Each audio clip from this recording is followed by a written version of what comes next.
నమస్తే, welcome to 99 TV. Deputy రచ్చ ఇప్పట్లో ఆగిపోయేలా లేదు. దావోస్ వెళ్ళినా వెంటాడుతూనే ఉంది కూటమిని. సరే, దావోస్ నుంచి ముఖ్యమంత్రి వచ్చిన తర్వాత దీని మీద ఒక ఫైనల్ కాల్ తీసుకుంటారు.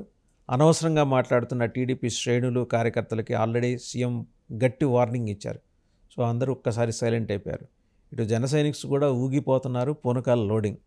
మొత్తానికి ఏంటంటే కాగల కార్యం కూటమి తీరుస్తున్నట్టుంది జగన్మోహన్ రెడ్డి గారి విషయంలో. అయితే ఆయన దేనికోసం అయితే ఎదురు చూస్తున్నాడో కూటమిలో లుకలుకల కోసమని, అది పవన్ కళ్యాణ్ వల్ల వస్తుందని ఆయన భావిస్తే తీరా మోసి టీడీపీ వల్లే వస్తుంది.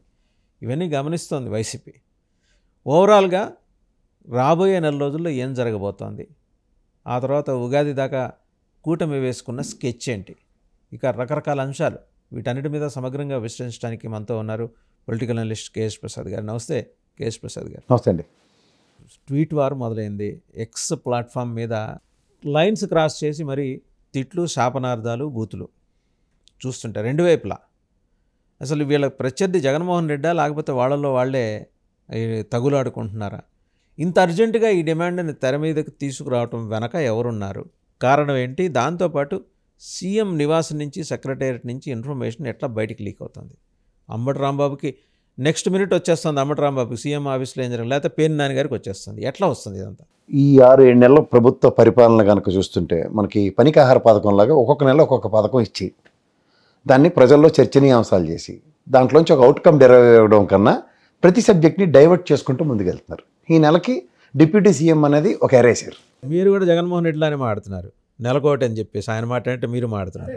క్లియర్ తెలుస్తుంది కదా సార్ మీకు. ఒక విషయం నేను చెప్తున్నాను, తీరు కూర్చుని తారలాడిందని. ఇప్పుడు డిప్యూటీ సీఎం చర్చ ఏంటి? ఓ పక్క శిలకపొరకులో కెరసనాలు అమ్ముకున్నాడు అయితే డైరెక్ట్ చెప్పేస్తారు, అదే పెద్ద అలా బ్రహ్మానందం గడికి పద్మశ్రీ అని బిరుదు ఇచ్చినట్టు, వాడికి వాడే ఇచ్చుకున్నట్టు డిప్యూటీ సీఎం అన్నది ఒక పదం యాడ్ చేస్తారు అంతేకాని దానికి ఏమీ ప్రోటోకాల్స్ ఉండవు. ఒక క్యాబినెట్ హోదా కలిగిన ఒక మంత్రి, గతంలో 5 ఉండేవారు, ఇప్పుడు 2. ఇప్పుడు మీరు జాగ్రత్తగా గమనించండి, తిరుపతి ఎప్పుడైతే స్టాంపేడ్ అన్నది ఎప్పుడైతే ఎక్కువగా చర్చనీయాంశం అవుతో, హోంమంత్రిత్వ శాఖ నుంచి సంజీవ్ ఖన్నా గారిని డెప్యుటేషన్ మీద ఇక్కడికి ఎంక్వైరీకి పంపించే టైంలో ఈ ఫీలర్ల ముందే తెలుసుకుని ఈ డిప్యూటీ సీఎం అన్న కథకళిని రక్తి కట్టించే కార్యక్రమం మొదలెట్టారు. అందులో వాడు త్యాగశీలివమ్మ ధనుడా అనే పాటకు అర్థం పరమార్థం ఆయన రాజేష్, మాసేన్ రాజేష్ గారు. అలాగే మళ్ళీ ఇంకో త్యాగశీలివమ్మ అని పాట పాడితే పేటాపురం వర్మ గారు. ఎలాగోల ప్రాణాలకు తెగించి గెలిచింది సోమిరెడ్డి గారు. ఇంకా ఆశ్చర్యకరమైన విషయం ఏంటంటే ఇంకో త్యాగధనుడు వాళ్ళ భార్య గారి గురించి టికెట్ త్యాగం చేసి ఆయనే సీఎం గారి ముందే మాట్లాడితే కూడా చంద్రబాబు నాయుడు గారు కనీసం దానికి ఎక్స్టెన్షన్ కూడా ఇవ్వాలి శ్రీనివాసరెడ్డి గారికి. సో ఇది ఒక చర్చనీయాంశం చేస్తున్న దగ్గర నేను సాయంత్రం డిబేట్లో వాళ్ళ అధికార ప్రతినిధి చెప్పాడు, ఎన్స్ ఫోర్త్ ఇంక దీని మీద ఎక్స్టెన్షన్ చేయొద్దని. అంటే మీరు తిరుపతి రెడ్డిలో కూడా చూడండి, గారు చెప్పిన తర్వాతే టీజీ భరత్ మళ్ళీ అక్కడ మాట్లాడాడు. ఇదంతా ఎలా ఉంటుందంటే సార్, ఒక మొమెంటం ప్లేరప్ అయిన తర్వాత ఇండియా టైమింగ్కిను దావోస్ టైమింగ్కి కొంచెం ఫ్లక్చువేషన్ ఉంటుంది కాబట్టి certain things has to come from horse mouth. ఇంతకన్నా నేను ముందు మీకు ఇనిషియల్ రిమార్క్స్లో మీరు ఒక సీనియర్ జర్నలిస్ట్ అన్నాను, చంద్రబాబు నాయుడు ఏదైనా సరే మార్కెట్లో ఫెయిలర్స్ వదిలి దాంట్లోంచి ఒక అవుట్కమ్ ఎక్స్పెక్ట్ చేసి దాని మీద డెసిషన్ మేకింగ్ ఉంటుంది. అది మీకు తెలుసు కదా. ఇప్పుడంటే ఈ తపేలా ఛానల్లో ముందు నుంచి ఊదరగొట్టి బాకాలు కొట్టి బోరాలు కొట్టి ఏదో అడవడి పడుతున్నారు, కానీ అసలు other than that public pulse ఎలా ఉన్నాయో రీడ్ చేయడంలో చంద్రబాబు గారి కన్నా ఎవరు అతిరథ మహారథులు ఎవరు ఉండరు. సో ఈ విషయంలో if we gives front ending, మీరు గమనించరు లేదో, బాధిత సంఘాలే ఎక్కువగా ప్రభావితమై మాట్లాడుతున్నాయి. ఎవరు లోకేష్ గారి టికెట్ అని, లేదా ఈ చిన్నపిల్లల బ్యాచ్ని ఎప్పుడైతే తీసుకొచ్చి లోకేష్ గారి పరంగా గెలిపించుకున్న బ్యాచ్ ఏదైతే ఉందో దాని పరంగానే మాట్లాడుతున్నారు. కానీ మనం అందరం చూడండి, గ్రహాలన్నీ సూర్యుడి చుట్టూ తిరుగుతాయని మన చిన్నప్పటి నుంచి చదువుకుంటున్నట్టు, మీరు పైనున్న నరేంద్ర మోడీ, అమిత్ షా, బీజేపీ, ఎన్డీఏ కూటమిని అత్యంతం గమనించగలిగితే వాళ్ళు మొత్తం అంతా కాషాయ రంగు పులివి, దేశంలో ఉన్న ప్రతి రాష్ట్రాన్ని వాళ్ళు కాంకర్ చేద్దామన్న దీంట్లో ఉన్నారు. ఇక్కడ ఈ ఫీలర్ అన్న దాంట్లోంచి మర్మం అంటే how many people are rallying with Chandrababu Naidu garu, Lokesh, లేదంటే పవన్ కళ్యాణ్ గారు అన్న వైబ్రేషన్స్ లీడ్ చేస్తున్నారు. యాజ్ యూజువల్గా జనసేన అన్న పార్టీ ఆయన చుట్టూ తిరిగే దగ్గర ఆయనకి ఎక్కువ కన్ఫైన్ అయ్యి పవన్ కళ్యాణ్ గారి మీద ఎక్కువ వైబ్రేషన్స్ ఇచ్చే పార్టీకి మీరు ఇంకోటి గమనించండి, నిశ్చితంగా ఒక మహారాష్ట్ర పాలిటిక్స్ని చూస్తే గ్యారంటీకి షిండే లెట్టోడు ఉంటాడు కదా. మీరు గమనించారా? శివసేన పార్టీ లాంటిదే కదా ఇక్కడ ఉన్న రీజనల్ పార్టీలన్నీ, జనసేన అవనండి, లేకపోతే తెలుగుదేశం అనండి, లేదంటే వైఎస్ఆర్సీపీ అవనండి. రీజనల్ పార్టీలను బతకనిచ్చే ఈ తత్వం ఎక్కడైనా బీజేపీకి ఉంటే నాకు చెప్పండి. పేరుకి మాత్రం ఎన్డీఏ మాలోనే ఉన్నారని చెప్తూ 2 ఇంజన్లు 3 ఇంజన్లు అని పెట్టకథలు అన్నీ చెప్తూ వాళ్ళు ఏమైనా ఒక్కటైనా పనికొచ్చి పని చేస్తారు మన రాష్ట్రానికి అన్నది చూస్తే చాలా ఉన్నాయి. ఇక్కడ జరగబోయే విప్లవాత్మకమైన పరిణామం ఏంటంటే ఇక్కడ ఈ ఫీలర్లు కొడుతూ ఇది లోకేష్ గారు డిప్యూటీ సీఎం అన్న దాంట్లోంచి అట్నుంచి ఏం జరుగుతున్నాయంటే సమీకరణాలు జరుగుతున్నాయి. కాపు సమీకరణాలు. కాపు సమీకరణాలు ఎప్పుడైనా ఉంటే మీరు రాష్ట్రంలో దగ్గర దగ్గర 50-59 మందిని నెక్కచ్చిగా ఒక కన్ఫైన్డ్ ఫిగర్ తీసుకోండి. ఇవి ఎప్పుడైతే ర్యాలీ అయితే కాపు సమీకరణాలు జరుగుతున్నాయి. ఎక్కడి నుంచి జరుగుతున్నాయి? ఎవరు డ్రైవ్ చేస్తున్నారు? ఢిల్లీ సెంట్రిక్గా జరుగుతుందా? ఏపీ సెంట్రిక్గా జరుగుతుందా? పవన్ కళ్యాణ్ క్యాంప్ సెంట్రిక్గా జరుగుతుందా? మళ్ళీ నేను చెప్తుంటే మహారాష్ట్రలో షిండే అని శివసేన ఎవడనే బాల్ ఠాకరే కానీ ఉద్ధవ్ ఠాకరే కానీ ఎవరైనా కళ్ళైనా ఊహించుంటారా? మీరు గమనించారా? అలాగే అంత దాకా ఎందుకు రామారావు గారు ఎప్పుడైనా చంద్రబాబు నాయుడు గారు భావి భారత తెలుగుదేశాన్ని ఎత్తుకెళ్ళిపోయి అన్న పరిస్థితి ఎప్పుడైనా ఉంటుందని యాంటిసిపేట్ చేశారు? ఆ దెబ్బ తగిలిన తర్వాత ఇంకోటి అలా పని చేస్తాడని ఎప్పుడైనా కళ్ళైనా ఊహిస్తాడా? ఎంత జాగ్రత్త పడాలి రామారావు గారు? కానీ జరిగిందా? కానీ కొన్ని తథ్యం. ఆ తథ్యాలు ఎలా ఉంటాయంటే ఈ ఫెయిలర్ల నుంచి ఒక అవుట్కమ్ డెరైవ్ అవుతూ ఉంటారు. 21, 8, 29 గవర్నమెంట్కి ఇంకెంత కావాలి? ఇప్పుడు మీరు ఎంతసేపు సీఎం డిప్యూటీ సీఎంలు మాట్లాడుతున్నారు. ఎవరెవరు? ఓ పవన్ కళ్యాణ్ గారు ఆల్రెడీ డిప్యూటీ సీఎం, ఇంకో పవన్ కళ్యాణ్ గారు లోకేష్ గారు అనుకుందాం. ఈ మూడేనా? 5 ఎస్సీ ఎస్టీలు బీసీలు ఇన్ని తప్పలు పడినాకే 11 సీట్లు ఇచ్చి కన్ఫైన్ చేశారు. సంచేత ఏంటంటే ఒక సమీకరణాల్లో ఒక 59ని ఒక దగ్గర కన్సాలిడేట్ చేయడం. మరి ఇప్పుడు మాత్రం ఇంకేం పవర్స్ ఉంటాయి? క్యాబినెట్ హోదా మినిస్టర్కి ఆ సంబంధించినవి కాకుండా డిప్యూటీ సీఎం అంటే ఉదాహరణకి ఇప్పుడు దావోస్ వెళ్ళారు సార్ చంద్రబాబు నాయుడు గారు. ఆయన సీట్లో కూర్చుని చూడండి యువరాజు గారు లాగా ఏమైనా పరిపాలిస్తూ ఉంటారా? సాధ్యమా అది? నేను ఇప్పుడు ఫస్ట్ ఈ 59 ఈక్వేషన్ ఎందుకు చెప్తున్నానంటే ఈ కుల సమీకరణాలు ర్యాలీ కనుక అయ్యాయి అనుకోండి, 59 ప్లస్ ఇక్కడ వీళ్ళ దగ్గర 29 ఉన్నాయి. 59, 29 ఎంత అవుతాయి?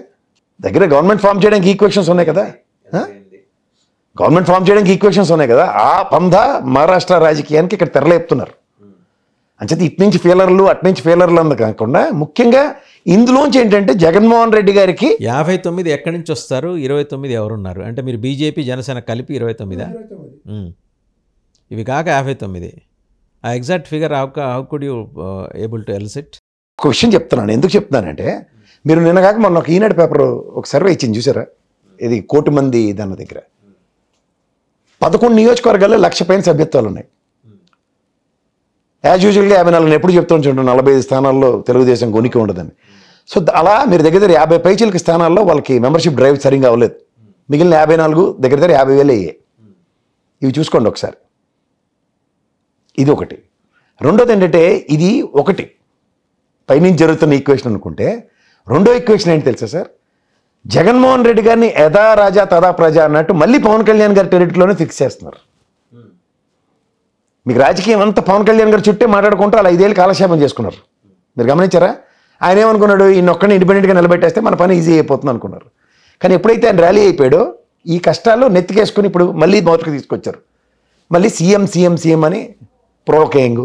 ఆల్రెడీ మీరు డిప్యూటీ సీఎం ఉంటుండగా ఈయనెందుకు మీకు అన్న దీంట్లోంచి ఏదైనా ఫ్రిక్షన్ వస్తుందా అన్నది ఇటుపక్క నుంచి యాంటిసిపేషన్స్కి గట్టిగా ఏమైనా తేడా జరిగితే వీళ్ళ పక్క తోసి వచ్చన్న కార్యక్రమానికి కూడా తెరలేదు. బీజేపీ జనసేన కలిపి 29, ఇంకో 59. 59 ఏంటి? మీకున్న ప్రాతిపదిక ఏంటి? అప్పుడు రామారావు గారు దిగిపోయినప్పుడు ఏం ప్రాతిపదిక? రామారావు దింపినప్పుడు ఏం ప్రాతిపదిక? లక్ష్మీపార్వతి కదా, లక్ష్మీపార్వతి కదా ఆబ్జెక్ట్. అలాగే ఇప్పుడు లోకేష్ గారు అందరూ ర్యాలీ అవ్వాలని రూల్ ఏమైనా ఉందా? మీరు ఒక విషయం కన్వీనియంట్గా మర్చిపోతున్నారు. బీసీలు తెలుగుదేశం పార్టీకి వెన్నెముక. వాళ్ళ నుంచి వాళ్ళు తెలుగుదేశం పార్టీని లైన్ దాటి అయితే బయటికి రారు అనే ఇంప్రెషన్ తెలుగుదేశం నాయకత్వంలో చాలా బలంగా ఉంది. సార్ ఇప్పుడు మీకు సింపుల్ చెప్తా. లాస్ట్ టైము వైఎస్ఆర్సీపీ గవర్నమెంట్లో కూడా 5 డిప్యూటీ సీఎంలు ఇచ్చి అన్ని నా ఎస్సీలు నా ఎస్టీలు నా బీసీలు అని ఆయన తిరిగినందుకు ఏమైంది సార్? మీరు ఏదో ఒక ర్యాలీ అయిపోతుంది. ఇప్పుడు అంత దాకా ఎందుకు సార్? ఈసారి పవన్ కళ్యాణ్ గారి గెలుపు వెనకాతల ఆ కుల త్యాగం ఎలా ఉంది తెలుసా సార్? పంటి బిగువన బిగబట్టి ఏదైనా ఒక ఐకానిక్ పర్సనాలిటీ ముందుకు వెళ్ళకపోతే మనం అంతరించిపోతాం అన్న కాన్సెప్ట్లో డ్రైవ్ అయ్యారు. ఈసారి పవన్ కళ్యాణ్ గారు కర్మగాలి ఓడిపోయి ఉంటే వాళ్ళు ఇంకొకసారి రాజకీయ క్షేత్రంలో ఆ స్థాయికి ఎదగడానికి ఇంపాసిబుల్. సో దానికోసం వాళ్ళు ఎంత contributions given their best. The best కాదు, యాక్చువల్గా కాంప్రమైజ్ అయిపోయారు. సరెండర్ అయిపోయారు. ఇప్పటికీ మీకు చూడండి క్షేత్రస్థాయిలో చాలా హ్యూమిలియేషన్స్ ఎదుర్కొంటున్నారు వాళ్ళు. జనసేన పార్టీకి సంబంధించినంత వరకు they are fighting lot of humiliations. But ఒక అద్భుతం జరుగుతుందన్న దాని మీద అలా ఉన్నారు బేసిక్. ఏం జరగబోతోంది, ఎప్పుడు జరుగుతుందా సార్? అంత మనం ఈ రోజే రేపని నేను లెక్కపెట్టి చెప్పలేను, కానీ ఇన్ఎవిటబుల్ సిచ్యువేషన్స్ ఆర్ డ్రైవింగ్. ఒక్కసారి ఒక మూవ్ అవుట్ నుంచి కనుక తేడాగా జరిగితే డిస్ప్రపోర్షనేట్ బ్లో అన్నది మాత్రం తథ్యం. వాళ్ళు అంత పర్ఫెక్ట్ ఈక్వేషన్స్తో ఉన్నారు. అంటే ఇదేదో పాసలపూడి బ్లోఅవుట్ టైప్లో అది చెప్పవద్దు కదా. అలాగే ఉంటుంది ఇది కూడా. అంటే సేమ్ సినారియో, అక్కడ ఇన్విటబుల్ సిచ్యువేషన్ అయినా సరే అందరూ అక్కడే ఉంటారు. కానీ మీరు అనుకున్నట్టు లేకపోతే మీరు యాంటిసిపేట్ చేస్తున్నట్టు పరిస్థితి అంతగా డిటీరేట్ అయిపోయి అయితే ఏం లేదుగా. ప్రస్తుతానికి ఏం ఉండదు సార్. ఇప్పుడు మీకు కనబడుతుంది ఎలా ఉంటుందంటే 134 స్థానాలు తెలుగుదేశం, 21 జనసేన, 8 బీజేపీ, 11 వైఎస్ఆర్సీపీ. ఈ ఈక్వేషన్స్లో మీకు ఇంకేం కనబడుతుంటుంది? ఎంతసేపు ఒక జైగంటిక్ ఫిగర్ తెలుగుదేశమే కనబడుతూ ఉంటుంది. మీరు దీనికి మనకి ఎప్పుడైనా సరే కొన్ని ఫెయిలర్స్ ఉంటాయి. అందులో నేను ముఖ్యంగా నా విశ్లేషణలో ఎప్పుడైతే తప్పై మళ్ళీ నేను విశ్లేషణ స్టార్ట్ చేసిన తర్వాత నుంచి చెప్తున్నది ఏంటంటే, the moves of Pawan Kalyan garu చాలా స్ట్రాటజికల్ మూవ్స్ ఉన్నాయి. అవి చెప్తున్నారు, హింట్స్ ఇస్తున్న టైప్లో. ఆ హింట్ కనుక మనం ఎప్పుడైనా వదులుకున్నామో చాలా డేంజర్. ఈసారి లేటెస్ట్ హింట్ ఏంటంటే, చంద్రబాబు నాయుడు గారు కనుక 10 ఏళ్ళు ముఖ్యమంత్రిగా ఉన్నా ఆయన కింద నేను పనిచేయడానికి ఆయన తథ్యం అని చెప్పాడు. ఇఫ్ నాట్ అన్నది ఇన్ బిట్వీన్ ద లైన్స్ చదివితే గ్యారంటీగా ఉంటుంది వాడికి. రీసెంట్ పాస్ట్లో పవన్ కళ్యాణ్ గారి డెలిబరేషన్స్ ఏ ఉన్నా సరే try to read in between the lines. ఉండాలి, ఉంటే నేను పని చేస్తాను. ఇఫ్ నాట్ నేర్చుకుంటాను. సో లెర్నింగ్ ఆప్షన్ ఒకటి ఎక్స్ప్లోర్ చేస్తున్నారు. రెండోది you are the leader for me అని చెప్తున్నారు. ఇఫ్ నాట్ అన్నది ఆప్షన్ మనకు ఇచ్చాడు.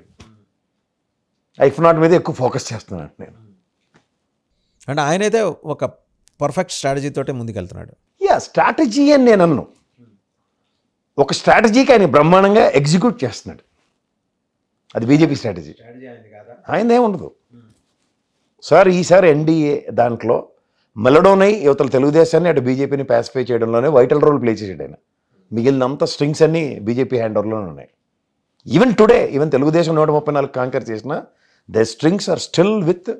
బట్ తెలుగుదేశం ఏమనుకుంటుందో తెలుసా, 134 మీరు చాలామంది వాళ్ళ ట్వీట్స్ కూడా చూడొచ్చు. 134 మేము సాధించుకున్న తర్వాత ఈరోజు 175కి రేపొద్దున 225 కాబోతోంది డీలిమిటేషన్ తర్వాత. 225లో మాకు 113 వచ్చినా చాలు, ఇప్పుడే 134 వచ్చిన మాకు 113 లెక్క అని తెలుగుదేశం నేరుగా ప్రశ్నిస్తుంది. There is no question that we're going to bank upon anybody, we're not going to bank upon anybody in the days to come. చాలా స్పష్టంగా చెప్పింది తెలుగుదేశం. నేను కూడా అలాంటి పొరపాటు ఈక్వేషన్ ఒకటి చెప్పేవాడిని. 151లో 80 మందిని మార్చేయాలి ఒకటి. రెండోది 50% తీసుకుందాం, వర్స్ట్ కేస్ సినారియో. 50% ఓడిపోయినా 75. గవర్నమెంట్ ఫామ్ చేయడానికి ఇంకో 5-10 it's not a big deal అనుకున్న కాన్సెప్ట్లో ఉండేది నడుస్తుంది. అవును, మీరు చాలాసార్లు చెప్పారు. When it comes to cards turn అయ్యేసరికి ఏమైంది sir? Every day is not Sunday. ఇప్పుడు కార్డ్స్ టర్న్ అయినాయి కాబట్టి ఇప్పుడు కూడా అవుతాయనా మీ ఉద్దేశం? సార్ ఒకటి పొలిటిక్స్ ఎప్పుడు సరే 1+1 = 2 అనేది కదా. అదే చెప్తున్నాను. The first ever time in the history, మొన్న ఎలక్షన్ 2024 ఆంధ్రప్రదేశ్ ఎలక్షన్లో it is proved as a chemistry. Before that it is mathematics. 1+1 is never be and 2 అని చెప్పేవారు. But this time they made with a good chemistry 1+1 = 2 అని చూపించారు. That's what Janasena and Telugu Desam is. So ఇట్లా ఎలా ఉంటాయంటే sir, ఈ ఈక్వేషన్స్ని మనం ప్రతిసారి నెరేటివ్స్లోకి వెళ్తే narratives are very very very స్ట్రాంగ్గా మనకి ఫిక్స్ చేసి పెట్టాయి. ఇలా అవుతే ఇలా అవుతుంది, ఇలా అవుతుంది. కానీ ఇలా అయినా ఇలా కూడా అవే హైపోథెటికల్ ఈక్వేషన్స్ డ్రైవ్ అవుతున్నాయి రీసెంట్ పాస్ట్లో. అదే అంటే ఈ మార్పు వచ్చింది దానివల్ల. నేననేది అదే, అప్పుడు అలా అయింది కాబట్టి రేపు జగన్మోహన్ రెడ్డికి జరిగినట్టు వీళ్ళకి జరుగుతుందని మీరు ఎట్లా చెప్పగలరు అంటున్నా. నేను అంటలేదు. ప్రజల యొక్క సహన శక్తి తగ్గిపోయింది. ఇప్పుడు మీరు 2-3 ఏళ్ళకి ఎలక్షన్స్ పెట్టండి, 2-3 ఎలక్షన్స్కి డెసిషన్స్ మారిపోయే పరిస్థితులు ఉన్నాయి. The first ever time 2 elections మీరు అత్యంతం గమనించగలిగితే, ఇది 3rd ఎలక్షన్. మొదటిది వదిలేయండి, లాస్ట్ 2 ఎలక్షన్స్ మనకి తమిళనాడు తరహా పాలిటిక్స్కి అడాప్ట్ చేసేసుకున్నారు. అయితే వీడు లేకపోతే వీడు కూర్చుంటే నెత్తి మీద మొత్తం పూర్ణ కుంభంలాగా కూర్చోవాలి, కానీ చిన్న సీతకాయకి ఇవ్వం. అది ఎవడైనా ఉనండి. 175లో 164 is not an ordinary thing. 175లో 151 is also not an ordinary thing. ఇదే అనుకుంటే ఇంతకన్నా పెద్ద అద్భుతం చేసి చూపించారు. ఓకే, సంచేత మీరు మ్యాథమెటిక్స్ కెమిస్ట్రీ అనుకుంటే మనకి ఫిజిక్స్ పేపర్ చేతికి ఇస్తున్నారు వాళ్ళు. ఈ అద్భుతాలు జరగబోయే సమయానికి సంబంధించిన ఇండికేషన్ మీకు ఏమైనా ఉందా? మూవ్ ఉందనుకోండి సార్, అట్నుంచి కూడా మూవ్ రెడీగానే ఉంది, ఢిల్లీ నుంచి డెఫినెట్గా ఉంటుంది. సరే, ఇంతకీ అమిత్ షా విజిట్ వెనక పరమార్థం అదేదో ఆయన ఎన్డీఆర్ఎఫ్ సెంటర్ ఇనాగ్రేషన్కి వచ్చారు, ఇవన్నీ పెరిఫరల్ రీజన్స్ లాగా కనిపిస్తున్నాయి. అంతర్గతంగా కూటమిలో ఏదో జరుగుతోంది. ఎన్డీఏ నేషనల్ లెవెల్లో ఉన్న ఎన్డీఏ, స్టేట్ లెవెల్లో ఉన్న ఎన్డీఏ ప్రభుత్వాన్ని జస్ట్ ఒక విహంగ వీక్షణలాగా పరిశీలించడానికి అంత దూరం నుంచి వచ్చి ఒక సెంట్రల్ హోమ్ మినిస్టరు ఒక రాష్ట్రంలో ఒక డే కంప్లీట్గా స్టేట్ చేయడం అనేది చాలా అరుదు. ఆయన ఫోకస్, ఆయన అనే కన్నా బీజేపీ ఫోకస్ సౌత్ మీదకి ఎందుకు అలా మళ్ళింది? సౌత్ మీద అనే దానికన్నా సార్ మీరు ఒకటి గమనించండి, తిరుపతి ఇష్యూలో పవన్ కళ్యాణ్ గారు రెస్పాండ్ అయిన దానికి విభిన్నంగా మిగిలిన వాళ్ళు రెస్పాండ్ అయ్యారు. Telugu Desam if you really look at it, including Lokesh గారు. సెంట్రల్ నుంచి ఒక మూవ్ ఇచ్చారు సంజీవ్ ఖన్నా గారిని అనగానే వీళ్ళు ముగ్గురు మళ్ళీ ఒకే తాట మీదకి వచ్చి పాసిఫైయింగ్ సిచ్యువేషన్ నడిచింది. దానివల్ల ఢిల్లీలో ఆయన ఆపారు. మీరు అన్నట్టు ఆయన వన్ డే విజిట్ పర్పస్ ఏంటంటే, say for instant Pawan Kalyan garu కనుక నిజంగా స్టబర్న్గా ఉన్నారనుకోండి, as for as Tirupati issue is concern, quite reluctant, ఇది చాలా తప్పు జరిగింది, ఇది వీళ్ళదే బాధ్యత అన్న నోటు కనుక ఈ నోట్ అంపటి వచ్చి ఉంటే, minister of home affairs and being a home minister things would have been something else. But ఇక్కడ పాసిఫికేషన్ బ్రహ్మాండంగా జరిగింది. ఈయన్ని ఖచ్చితంగా పవన్ కళ్యాణ్ గారిని చంద్రబాబు నాయుడు గారు లోకేష్ గారు పాసిఫై చేశారు, అంతవరకు అయితే గ్యారెంటీ. పాసిఫై చేసిన తర్వాత ఈయన మళ్ళీ గవర్నమెంట్ అదే మినిస్టర్ ఆఫ్ హోమ్ అఫైర్స్తో మాట్లాడుకొని ఆయన రాకని ఆపించుంటారంటారా? ఇదేనా, లేకపోతే తిరుపతిని ఈ కారణాలు ఈ నెపం చూపించేసి తమ కంట్రోల్లోకి తీసుకుంటాను గవర్నమెంట్? జరగను. మీరు నేనే ఎన్నో డిబేట్లు చేసాం. సుప్రీంకోర్టు డైరెక్షన్లోనే ఈఓఏ అక్కడ నెత్తి మీద కూర్చోడానికి సీన్ లేదు, బయటికి వెళ్ళమని చెప్తారు. చాలా క్లియర్గా సుబ్రహ్మణ్య సాగర్ వేసిన కేసులో చాలా క్లియర్గా ఈవో అనే ఆయన కస్టోడియన్ మాత్రమే, అంతే. వాళ్ళు ఏదైనా గొడవ అయితే అడ్రస్ చేయడం. ఈ నెయ్యి అమ్మకాలు వీటిలో చెత్త చెదరాలు పెద్ద దాంట్లోనూ దూర్చి నేనున్నానని అలా సినిమాలో నాగార్జునలో తిరిగితే సుప్రీంకోర్టు ఒప్పుకోవట్లే. మన చేతకంతనం వల్ల ఈ ప్రభుత్వాల తరఫున వాళ్ళని ప్రతిష్ఠించుకొని నిత్య పూజలు అలాగే చేస్తున్నాం భగవంతుడికి బదులు. Their role is very limited and ఒళ్ళు దగ్గర పెట్టుకుని ఉండవలసిన దగ్గర సెంట్రల్ గవర్నమెంట్ రిప్రజెంటేటివ్ అనుకోవాలి, ఎందుకంటే ఐఏఎస్లు ఐపీఎస్లు bureaucrats are from respective place కాబట్టి వాళ్ళకే సీన్ లేనప్పుడు ఏ కంట్రిబ్యూషన్స్ వస్తారు. విభజిత ఆంధ్రప్రదేశ్లో 27% కాపుల జనాభా అండి. నేను మాట్లాడేది ఇప్పుడు 2014 తర్వాత ఆంధ్రప్రదేశ్కి లెక్క పెడుతున్నారు. అవి జాతీయ గణాంకాలు ఇప్పటికి లేవు. మనం ఇంకా 2011 లెక్కలే అండి నేను చెప్పేది. 27% అప్పుడైతే లేరు, నాకు తెలిసి 18-19 మధ్యలో ఉన్నారు. సరే, పోనీ అప్పటి నుంచి ఇప్పటిదాకా వీళ్ళు వేసుకున్న లెక్కలు 27%, 27 to 30 ఉంటారేమో, పెరిగి ఉండొచ్చు, చెప్పలేము. ఇప్పుడు ఒకే సామాజిక వర్గం అలా గణనీయంగా పెరిగిపోదు కదా, మిగిలిన సామాజిక వర్గాలు కూడా ప్రపోర్షనట్గా పెరిగే ఉంటాయి కదా. అవన్నీ 100 లోపలే ఉండాలి కదా. ఎంత పర్సంటేజ్లు మీరు ఇచ్చినా అవన్నీ 100 లోపలే ఉండాలి కదా. వీళ్ళే 30% ఉంటే మిగిలిన 70% ఉన్నారు. Drastic increase was there compare to last time 18-19% కన్నా. బట్ ఎంత అన్నది ఇప్పటికీ కన్ఫైన్ కాలేదు. సరే, పోనీ వాళ్ళది సింగిల్ లార్జెస్ట్ ఫోర్స్ అనుకుందాం కాపు సమాజం, అలా సింగిల్ లార్జెస్ట్. బీసీ కూడా, బీసీల్లో చాలా దాదాపు 104 కులాలు ఉన్నాయండి. అది సార్ ఒకటి మీరు ఇవాళ లెక్క పెడుతూ అది చెప్తారు, కానీ మనం జనరల్ కేటగరైజేషన్స్ ఎట్లా ఉంటాయి, SC ST BC upper caste. ఈ కాపు సామాజిక వర్గం కూడా ఎక్కడుందో అందరికీ తెలుసు ఏ సామాజిక వర్గంలో ఉంది. సో వీటిలన్నిటిలోంచి ఆ మాటకు వస్తే కాపు అనగానే రాయలసీమలో రెడ్లు కూడా కాపులే. మీరు దాన్ని ఎలా ప్రామాణికం చేస్తాం అన్న దగ్గర నో లెట్ జాతీయ గణాంకాలు ఫస్ట్ రానివ్వండి, కులగణన జరగనివ్వండి, అప్పుడు సామాజిక వర్గంగా ఎవరికి ఎంత రిజర్వేషన్లు ఉంటుంది. దానికన్నా ఇప్పుడు ఈబీసీ కోటాల్లో ఇచ్చి దాన్ని మళ్ళీ అగైన్ 5% కాపు సామాజిక వర్గం అని డిమాండ్ నేను పెద్దలు మళ్ళీ మొదలెట్టారు. సో గ్యారంటీగా అది ఈ స్టేట్ ఏ విధంగా డెసిషన్ తీసుకుంటుందో దాని మీద ఆధారపడి ఉంటుంది. లాస్ట్ టైం ఈ డెసిషన్కే కదా 151 వైఎస్ఆర్సీపీకి వచ్చింది. అమిత్ షా గారు ఇంతకీ వచ్చి ఆ రోజు రాత్రి ఈ డిప్యూటీ సీఎం రచ్చకి పులి స్టాప్ పెట్టారని అంటున్నారు. ఆయనకి అంత తీరుకుందా అండి? అది పూర్తిగా స్టేట్ అంతర్గత వ్యవహారం కదా సార్. నాకు తెలియకడుతా డిప్యూటీ ప్రధాని అద్వానీ గారు ఆయన ఉన్నప్పుడే ఏంటో మనకేంది తెలుసు కదా, కన్ఫైన్ టు హోమ్ మినిస్ట్రీ అని. సూపర్ పవర్స్ ఏం లేదు, అంత తెలిసిన వాళ్ళు ఈ లేదా తపేల పేపర్లలో భోగనిశాలలో రాసుకున్నట్టు జగన్మోహన్ రెడ్డి గారికి ఎన్ని బిల్డింగ్లు ఉన్నాయన్న విషయం ఆయన మాట్లాడేటంటేనే ఇలాంటి విషయాలు ఆయన మాట్లాడా ఆలోచించుకొని మాడాలి. సింపుల్ ఈక్వేషన్ ఒకటి చెప్తా సార్ మీకు, అంటే వాళ్ళు తెలివి తక్కువతనానికి కూడా ఒక అర్థం ఉండాలి. ఆయన 16 నెలలు జైలుకి వెళ్ళక మునిపే యలంక ప్యాలెస్ ఉంది కదా. వైఎస్ఆర్సీపీ పార్టీ ఆవిర్భావమే లోటస్ పాండ్ కదా. మళ్ళీ ఎలక్షన్స్ 2019 ఎలక్షన్స్ ముందుకు ఆయన చెప్పింది ఏంటి, తాడేపల్లిలో ఇల్లు కట్టుకున్నాను, ఇక్కడే ఉండి నేను ఉంటానని చెప్పిన తర్వాతే కదా ఎలక్షన్ అయింది. ఈ 3 బిల్డింగ్లు ఏమీ అంతర్భూభాగంలో కానీ లేకపోతే ఆకాశ మండలంలో కానీ ఆయన కట్టలే కదా. 2000లో ఈ హ్యాస్ పర్చేజ్ 2001 ప్రాంతంలో యలహంక ఆయన కొన్నారు. ఆ తర్వాత కన్స్ట్రక్షన్ చేసుకున్నారు. Not even before Rajasekhara Reddy గారు ముఖ్యమంత్రి కాక మునిపే అది ఆయన కొనుక్కున్నారు. మిగిలినవి సరే ఆయన అధికారంలోకి వచ్చే ముందు లేకపోతే రాజకీయాల్లోకి వచ్చిన తర్వాత ఆయన కొనుక్కొని ఉండొచ్చు, కట్టుకొని ఉండొచ్చు. ఎవరు ఇప్పుడు మీ ఇల్లు, మీరు 2 ఇల్లు ఉంటాయి మీకు, ఏడోటి కట్టుకుంటే తప్పేమో సార్ దాంట్లో. ఇవి ఏంటంటే these people are unnecessary making unnecessary issues. ఇప్పుడు ఋషికొండ ప్యాలెస్ గురించి మాట్లాడుతున్నారు. అవును, అది ఇంతకీ అది ఋషికొండ ప్యాలెస్ని జగన్మోహన్ రెడ్డి గారి పేరున రిజిస్టర్ అయిందా లేదా ఇంతవరకు? 420 కోట్లు దాని లెక్క. నాకు 2 విషయాలు కావాలి సార్. రాష్ట్రపతి భవన్ లేకపోతే వైజాగ్ సర్క్యూట్ హౌస్, లేదంటే ఇక్కడ రాష్ట్రపతి శీతాకాల విడిది బొలారం నిలయం, మనం ఎప్పుడు వెళ్ళి చూడొచ్చు అండి అట్లని. స్పెసిఫిక్ టైమింగ్స్ ఉంటాయి కదా. అది కూడా ఏంటి, లోపల వాళ్ళుండే నివాసం యోగ్యమైన ప్రాంతాలు చూపించరు మనకి. ఒక సమావేశ మందిరం, గెస్ట్ వచ్చేది, ముందు గార్డెన్స్, ఇవే కదా చూపిస్తారు. ఇలా తీసుకెళ్ళి రాష్ట్రపతి గారు ఇక్కడే పడుకుంటారట, ఇటుపక్క అయితే సెక్యూరిటీ ఎవరిని పెట్టం మేము, అటుపక్క నుంచి అలా వచ్చి ఇటుపక్క నుంచి ఇలా వచ్చి అన్నీ చూపిస్తారు ఎవరికైనా. 3వ పాయింట్ ఇక్కడ మీరు కదా, ఎందుకంటే సమైక్య ఉద్యమం టైంలో మా అద్దంకి దయాకరు రాష్ట్రపతి భవన్ ముట్టడిస్తామని చెప్పి పరిగెట్టుకు వెళ్తే మాకు కొంతమంది యూనివర్సిటీ మిత్రులు ఆపారు. అన్న నువ్వు అక్కడికి వెళ్ళకూడదు అది అని, తిరుమలగిరి దాకా ఆయన చేసుకుని వెళ్ళి ఆపుకుని వెనక్కి తీసుకొచ్చాం. అప్పుడు తెలిసింది మాకు దాని యొక్క ఆవశ్యకత. రాష్ట్రపతి భవనాలు ఇలాంటివన్నీ ఏది పడితే అది మనం we have taken it as granted. అంటే నేను అంటుంది ఏంటంటే, ప్రభుత్వం ఒక పర్యాటక రంగానికి సంబంధించిన ఒక భవంతి కట్టింది అక్కడ అన్నది మొదటి concept.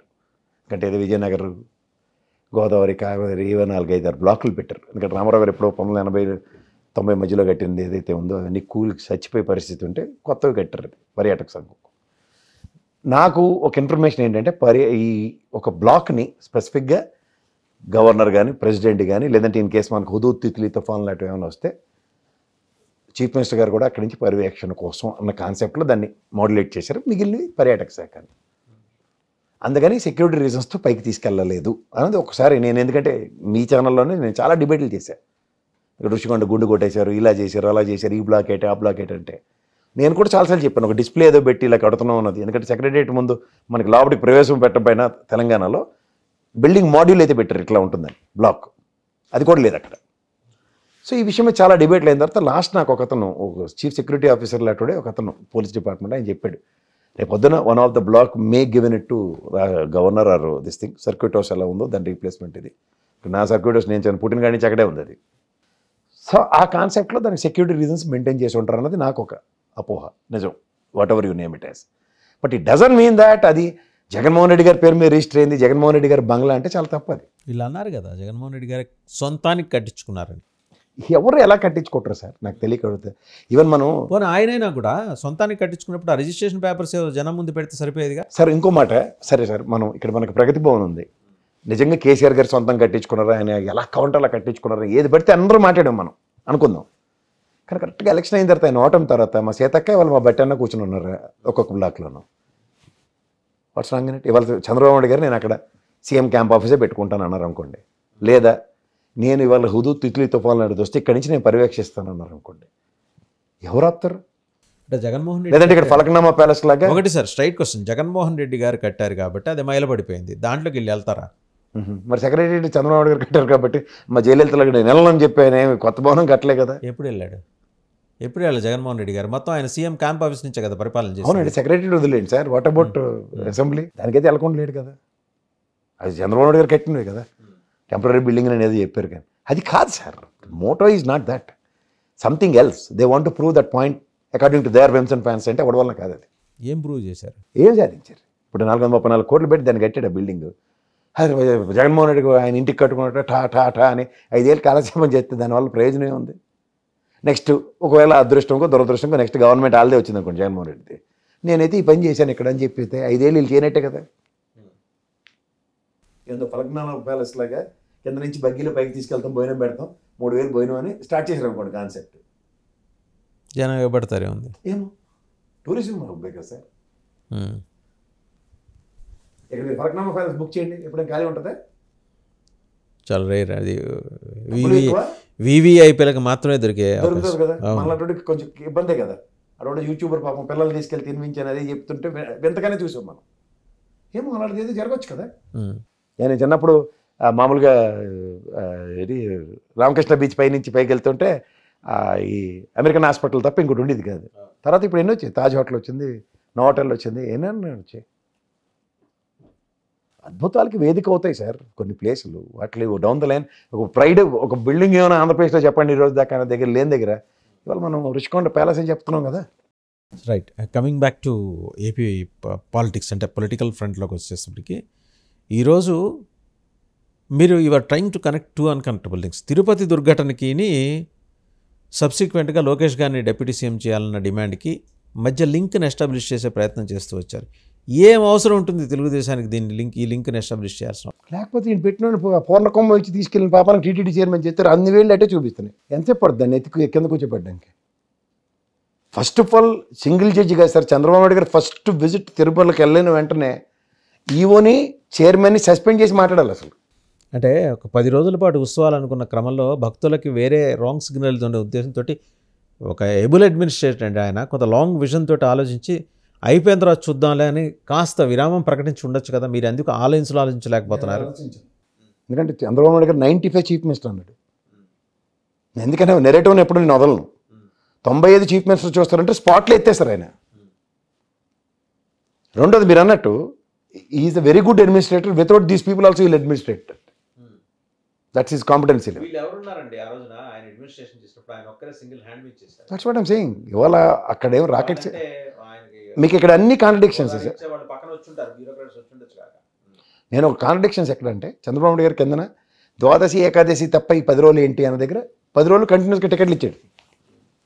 You got my point. 10 రోజులు టికెట్లు అమ్మారు, అక్కడికి ఏం స్టాల్ అవ్వలేదు. రెండోది మీరు ఇంకోటి గమనిస్తే ఎప్పుడైతే డెసిషన్ మేకింగ్ విషయంలో కాంట్రడిక్షన్సే కదా, అవన్నీ కూడా ఆయన భరిస్తున్నాడంటే కారణం ఏంటి? ఆబ్లిగేషన్స్. ఏదైనా అవనండి, అబ్బాయి త్వరగా ఆబ్లిగేషన్ అవ్వచ్చు, లేదంటే ఇంకొక ఆబ్లిగేషన్, లేదంటే పవన్ కళ్యాణ్ గారు అంత డెలిబరేషన్ ఎందుకు ఇస్తారు? నేను సారీ చెప్పాను, నాకే స్థాయికి నేను సారీ చెప్పానంటే మీరెంత అన్నట్టుగానే చెప్పాడు ఆయన. అప్పుడు వెంటనే అది పార్టీ డెసిషన్. లోకేష్ గారు కాంట్రడిక్షన్స్ చూడండి అక్కడ. మళ్ళీ వాళ్ళు కూడా నాయుడు గారు కూడా అన్నారు, తర్వాత ట్వీట్లో సర్దుకున్నారు కదా బీఆర్ నాయుడు గారు. ఎవరు పడితే వాళ్ళు అడిగేదానికి మేమేం చెప్పాలి అన్నాడు. తర్వాత మళ్ళీ పాపం ట్వీట్లో సర్దుకున్నారు. My intention is not to belittle the decorum of deputy chief minister అన్నాడు ఆయన. అంటే అడుసు తొక్క నెల కాలు కడగ నెల. అంటే ఆయనకి ఈ రకమైన అనుభవం లేదు కదా సార్. మరి లేనప్పుడు దేనికి అక్కడ ఎవరినెత్తికి అసలు బ్రూటల్ మిస్టేక్ కమిట్ అయి సార్. మీరు ఎన్నైనా చెప్పండి, ఒక బ్రూటల్ మిస్టేక్. పైన టికెట్లు ఇవ్వం, కింద టికెట్లు ఇస్తాం, టికెట్ ఉంటేనే కానీ పైకి వెళ్ళలేము. ఈ డెసిషన్, ఈ సొంత పెత్తనం ఎవరిది? టీటీడీ చైర్మన్ది. ఈవో ఇన్వాల్వ్మెంట్ ఉందా? కలెక్టర్ గారు ఇన్వాల్వ్మెంట్ ఉందా? సూపరింట్ ఆఫ్ పోలీస్ ఇన్వాల్వ్మెంట్ ఉందా? గోసార్లు ఇలాంటి వాళ్ళు అందరినీ తీసుకుని ఆయన సస్పెండ్ చేసి కూర్చుంటే ఎవరికి ఉపయోగం? 3,000 మందికి మేనేజ్ చేయలేడు. తిరుపతి చరిత్రలో ఫస్ట్ టైం ఏంటి అన్నపానీయాలు లేకుండా భక్తులను చూడడం ఫస్ట్ టైం చూశాను నేను. ఇంకా ఆశ్చర్యకరమైన విషయం ఏంటంటే సానా ఏళ్ళు యాదికుంటుంది బీఆర్ నాయుడు అంటే సామాన్య విషయం అంటే నిజంగా తిరుమల చరిత్రలో లేని దుర్ఘటన చూసి జీవితాల తరబడి గుర్తుంచుకునే పరిస్థితి క్రియేట్ చేశాడు. ఏదైనా కూడా చెప్తారు చూడండి, చూసి రమ్మంటే కాల్చి వచ్చాడని. అదే ఉంది. సో ఈ సొంత పత్రాలన్నిటికీ బాధ్యత వారు అన్ని వేళ్ళు అటుపక్క చూపిస్తున్నాయి. చూపిస్తున్నప్పుడు ఏమవుతుంది? Discipline reaction. హోమ్ మినిస్టర్ దగ్గర నుంచి ఎవరు వచ్చినా సరే, లేదా సింగిల్ జడ్జి గారు రేపు వేసినా సరే, అది దగ్గర సింగిల్ జడ్జి ఉంటుంది గ్యారంటీ కదా సార్ మీద ఎంక్వైరీ. ఏం చెప్తారా?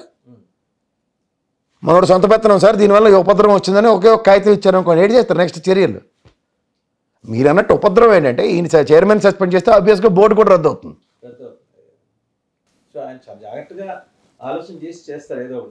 ఏం జాగ్రత్త ఏం కాదు అక్కడ.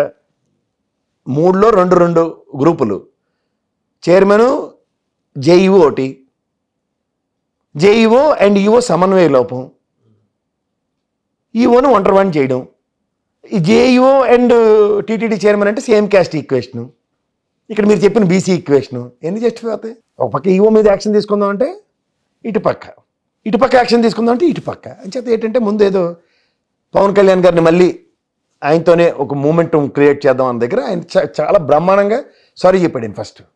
ఆయన మెలడీ అవడం చిన్న విషయం కాదు సార్. ప్రజాస్వామ్యంలో ప్రజల తరఫున ఎన్నిక కాబడిన వాడు ఎవడైనా సరే ప్రజలకు జవాబుదారీతనం అనడానికి ఫస్ట్ టైం ఈజ్ మెలడౌండ్. అవును, దానివల్ల తెలుగుదేశం పడాల్సిన ఇబ్బంది ఉంది, తెలుగుదేశానికి వచ్చే ఇబ్బంది ఉంది. ఇబ్బంది ఏంటంటే మీరు దానికి దీనికి కనెక్ట్ చేస్తున్నారు. మీరు అదే ఆ ఎంబడే నారా లోకేష్ డిప్యూటీ సీఎం చేయాలనే డిమాండ్ ఫస్ట్ మాసాయన రాజేష్, తర్వాత కడపలో శ్రీనివాస్ రెడ్డి గారు, ఆ తర్వాత ఏమో నెల్లూరులో సోమిరెడ్డి చంద్రమోహన్ రెడ్డి గారు అండ్ టీజీ భరత్ గారు. ఇందులో 50% పైన త్యాగశీలి అమ్మ దొల్లు బ్యాచే ఉంది. ఇంకెవరు ఉన్నారు?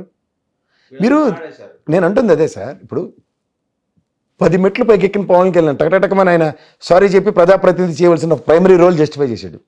ఈక్వలెంట్గా అదే ఫస్ట్ టైం మంగళగిరి నుంచి గెలిచిన లోకేష్ గారు బీయింగ్ క్యాబినెట్ హోదా కలిగినాడు వాళ్ళ పార్టీ స్టాండ్ అండి అని కాన్ఫ్లిక్ట్ క్రియేట్ చేశాడు టు సపోర్ట్ టీటీడీ చైర్మన్. ఇప్పుడు పెద్ద మనుషుల ఒప్పందం ఒకటి జరిగిందండి. సరే, ఆయన టీటీడీ చైర్మన్ మీరు అన్నది కరెక్ట్ అయి ఉండొచ్చు.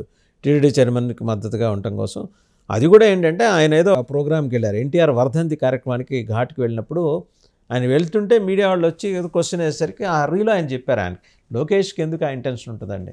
ఎప్పుడు సార్ జరిగింది? వైకుంఠ ఏకాదశికి ముందు రోజు. ఇది ఎప్పుడు సార్ వర్ధంతే? ఈ 10 రోజుల్లో ఈ పర్టికులర్ ఇష్యూ మీద ప్రిపరేషన్ లేకుండా క్యాబినెట్ మినిస్టర్ ఉంటాడు. ఒకసారి ఆలోచించండి. క్యాబినెట్ సమిష్టి నిర్ణయం లేకుండా. మీకు ఇంకోటి గమనించారు అక్కడ మీ డిబేట్లో మన ఇద్దరం చర్చించుకున్నాం, గ్యాప్ కొందో లేదు మీకు. అక్కడ ఇమీడియట్ క్యాబినెట్తో చంద్రబాబు గారి సమావేశం అయినప్పుడు పవన్ కళ్యాణ్ గారిని పిలవలేదు. Being a deputy CM he was very much there physically in తిరుపతిలో. ఆ రోజు ముఖ్యమంత్రి గారు వెంబడి హోంమంత్రి గారు, దేవాదాయ శాఖ మంత్రి అండ్ పార్సాది గారు, రామానాయుడు గారు కూడా ఉన్నారు. సో డిప్యూటీ సీఎం అరైవల్ గురించి జనరల్గా తెలుస్తుంది. ప్రోటోకాల్ డిపార్ట్మెంట్ సీఎంకి ఇంటిమేట్ చేస్తారు కదా. ఒకవేళ చెప్పలేదు సార్. ఆ రోజు పవన్ కళ్యాణ్ గారు మారుతుంటే జగన్మోహన్ రెడ్డి గారు వచ్చారని ఆయనకి చెప్పలేదు పక్కన. అలా చంద్రబాబు గారికి చెప్పరా పవన్ కళ్యాణ్ వచ్చాడని? మరి అదే ఎందుకంటే ఈయన స్టాండ్ ప్రకారం ఈ స్టాండ్ స్టిల్ ఈ స్టూడ్ లైక్ ఎ పిల్లర్. మనం తప్పు ఒప్పుకోవాల్సిందే. ఆ జిద్దు మీద ఇతనున్నాడు. ఆ జిద్దు మీద లేనిదెవరు? అప్పటికైతే వాళ్ళు. ఇది ఫస్ట్ ఎస్టాబ్లిష్ చేయండి.